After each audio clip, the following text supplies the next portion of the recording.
Do you know who Lauren Windsor is? Lauren Windsor is an activist, sort of a guerrilla journalist, who in recent months has been turning Republicans inside out.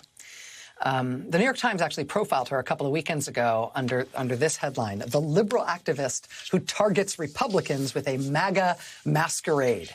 Pretending to be like-minded, Lauren Windsor has generated headlines by coaxing conservatives into making revealing statements about their views.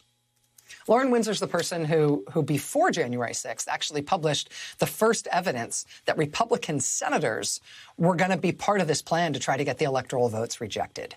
It's one thing for that to happen in the House. It's actually a much more serious thing constitutionally for it to happen in both the House and the Senate. And it was Lauren Windsor who first showed us the evidence that it was going to happen in the Senate, too, when she got Alabama Senator Tommy Tuberville to admit for the first time and on camera that Republican senators were going to object to electoral votes, just like the Republican members of the House were going to as well. Are you going to fight to make this election right? Pardon? Are you going to fight to make this election right? We're going to fight hard. What can y'all do on January 6th? Madison said y'all had tricks up your sleeve. We're going to run to it at the airport. We got to get Just wait.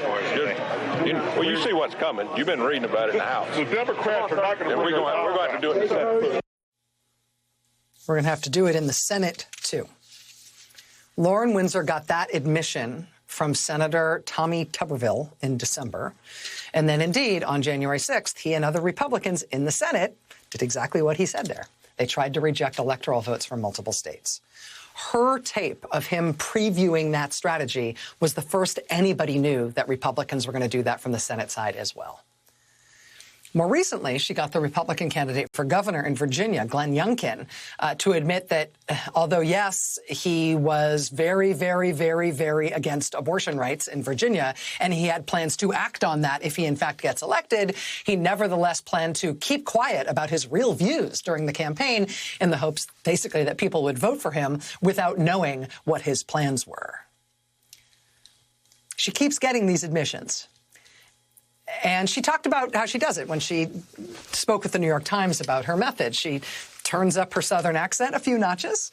She waits on the rope line, or she waits to get a book signed. She waits to speak with these people at public events. She only goes to public events.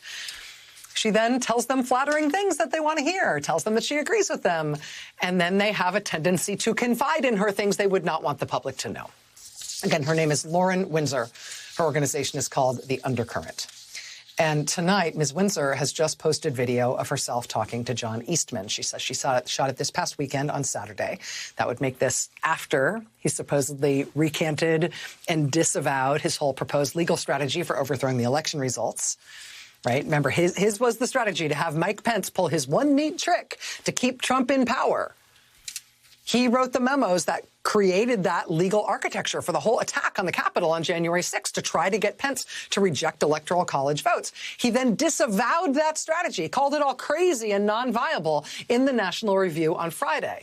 But then on Saturday, the next day, speaking unwittingly to Lauren Windsor, turns out he was still saying it could have worked. It was a great strategy. It was a sound legal strategy.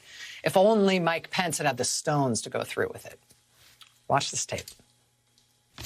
We're huge Trump supporters, and we were actually at January 6th. Oh, yeah. We saw your speech. Should I incite you to go down to the Capitol and riot? You actually incited us to become supporters of Claremont. Oh, good. Very good. Because, you know, the work that you're doing is just so critical to saving our democracy. Thank and it's you. like, we couldn't not support your work after that. Okay. Well, thank you very much. That's very kind of you. So thank you. You're really doing the Lord's work. Well, and that's my old, you heard me say it. My old professor said, if you're not catching incoming flak, you're not over the target. And my God, I must be directly over it. I don't think there's anybody catch as much incoming flak, maybe other than Trump himself, than I have over the last 6 months. I mean, it's amazing. Well, but I read your memo, and I thought it was solid in all of its legal arguments. Yeah. And I was floored that Mike Pence didn't do anything. I mean, why didn't he act on it? Because you gave him the legal reasoning to do that. I know. Now in a piece in the Atlantic 2 days ago, they're already already anticipating Trump winning in 2024, and they're using my arguments from that memo that they all said had no credibility to argue that Kamala Harris can block Trump's electoral votes. I mean, it's like, I mean, come on, people, you can't. Basically, everyone's going to say you're being proven right. Yeah, exactly. Except they're not saying that, right? But that's what they mean. Yeah, exactly. Like, exactly. All of your legal reasoning is totally solid. Yeah, there's no question. But I mean, like, just supporter to supporter, like, why do you think that Mike Pence didn't do it? Well, because Mike Pence is an establishment guy at the end of the day. And all of the establishment Republicans in D.C. bought into this very myopic view that Trump was destroying the Republican Party. And what Trump was doing is destroying the inside the Beltway Republican Party and reviving the Republican Party in the hinterland, right? What they all consider to be, deplorable flyover country. And this uprising that Trump got ahead of, he didn't create the movement. The movement was there, and he saw it and got ahead of it. But no, they can't tolerate that because they all have nice, cushy livings inside the Beltway. They all have nice, cushy living inside the Beltway. So that's why they didn't go along with it. All my legal reasoning was totally sound. It was correct. It would have worked. This is a way you can overthrow election results. This is a way we could have kept Trump in power, except old squishy establishment Mike Pence didn't go through with it. That tape, again, from Lauren Windsor at the Undercurrent. She is not actually a Trump supporter who was there on January 6th. She said that in order to draw out Trump lawyer John Eastman, who wrote the legal strategy behind the whole insurrection effort. She's trying to draw him out about that. She certainly succeeded. And now I know that I was wrong to put any faith in it.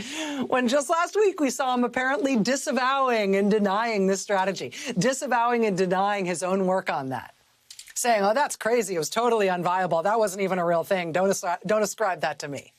I was wrong to see that as some kind of good sign that at least the insurrection guys felt bad and knew it was wrong. He apparently just decided they didn't have the right guy in as vice president or the whole plan would have worked.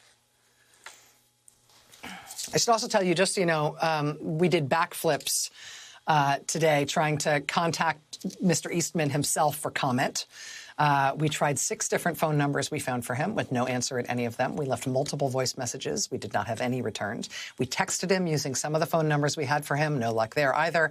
We did find people connected to him and spoke to a couple people connected to him. One of them told us that they would pass on our message to him.